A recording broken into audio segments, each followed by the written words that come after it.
there was a strong desire to be competitive, to improve striking.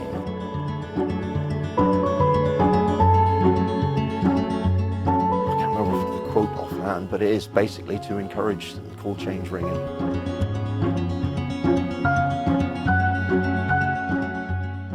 And then, of course, the competition element comes into it, to see if you can beat your neighbours and beat the towers around you.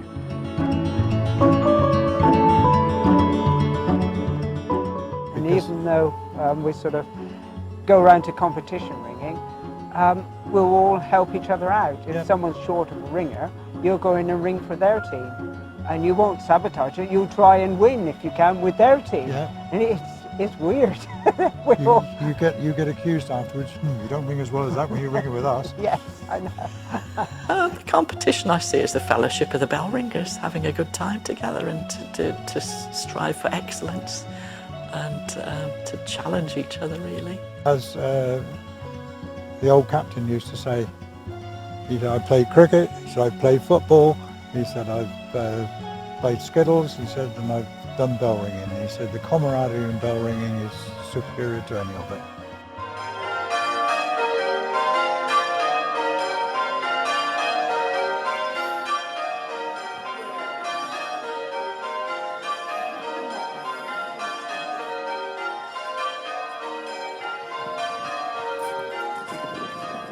Sometimes it's nice to have your particular skill critiqued, and that's really what the competition is about, is going out and seeing how well you can perform against other towers, other bands, have it critiqued in a friendly and kind of supportive environment such that you want to go and do it again.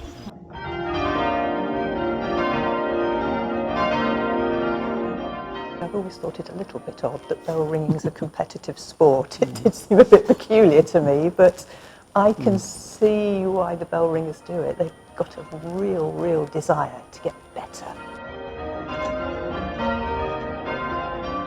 I think competition's a way of keeping it going, really, that if it's just ringing, say, for weddings, funerals, Sundays, then it can sort of fade out to some degree. But when you bring teams together, and it's a way of getting interaction between those teams, and that probably helps to keep the thing going. We went to a competition recently, and yeah, that one was a complete disaster. We came last. In fact, I think we were even disqualified, weren't we? On one of them, yes. But everybody took it very easily. There was no judgment, and yeah, we'll do another one, I think. Well done, you two. Well done. It helps to encourage better ringing.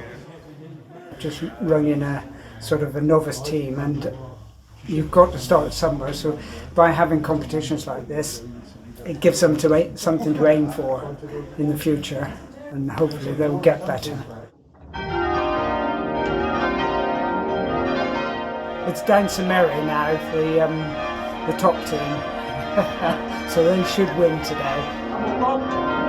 They're the team to beat, yes. They're very difficult to beat.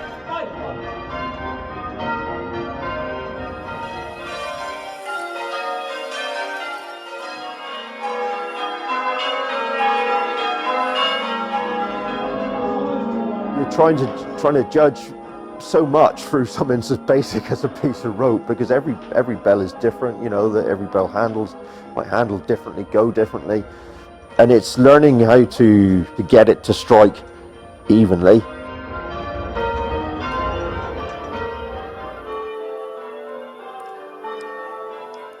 The way I mark is I divide the page up into small squares and put 10 in a line and put a dot in the square for every mistake.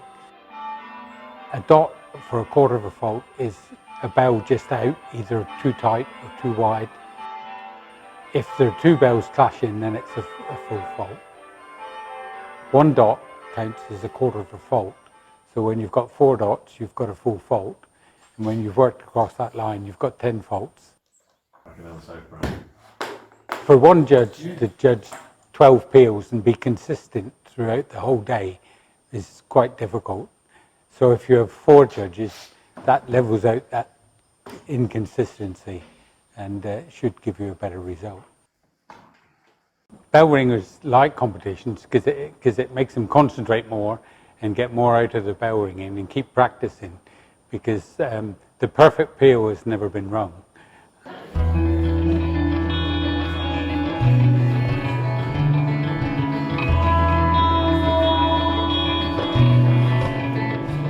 Right, in the 8th class there was some absolutely outstanding ringing that I've never heard before. Second position goes to peal number 7, which is bow with 9 marks. So first goes to peal number 10 with 6 marks, and that's down St Mary. Both those peals were absolutely outstanding, and I was struggling to find the dot to put on the paper. Outstanding, so congratulations to both those teams. So we're going to do the A section now in time-honoured fashion. We'll do it in reverse order, shall we? In 3rd place, peal number 11 with 12, Sanford Courtney.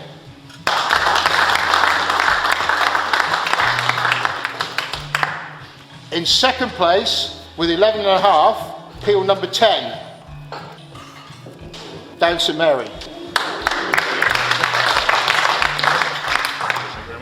That must mean that first was peal number 7, bow with 11. Well done.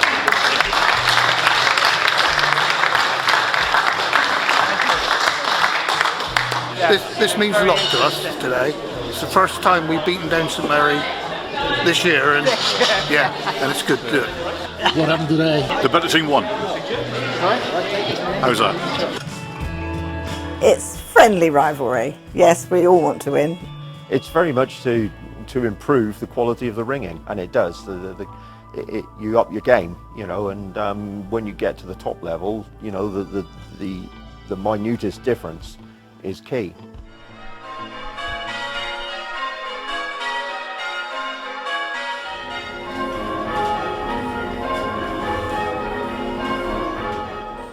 Yeah, it'd be nice to retain the Devon Trophy. Yeah, we're there to be beaten, so yeah, we'll have to practice.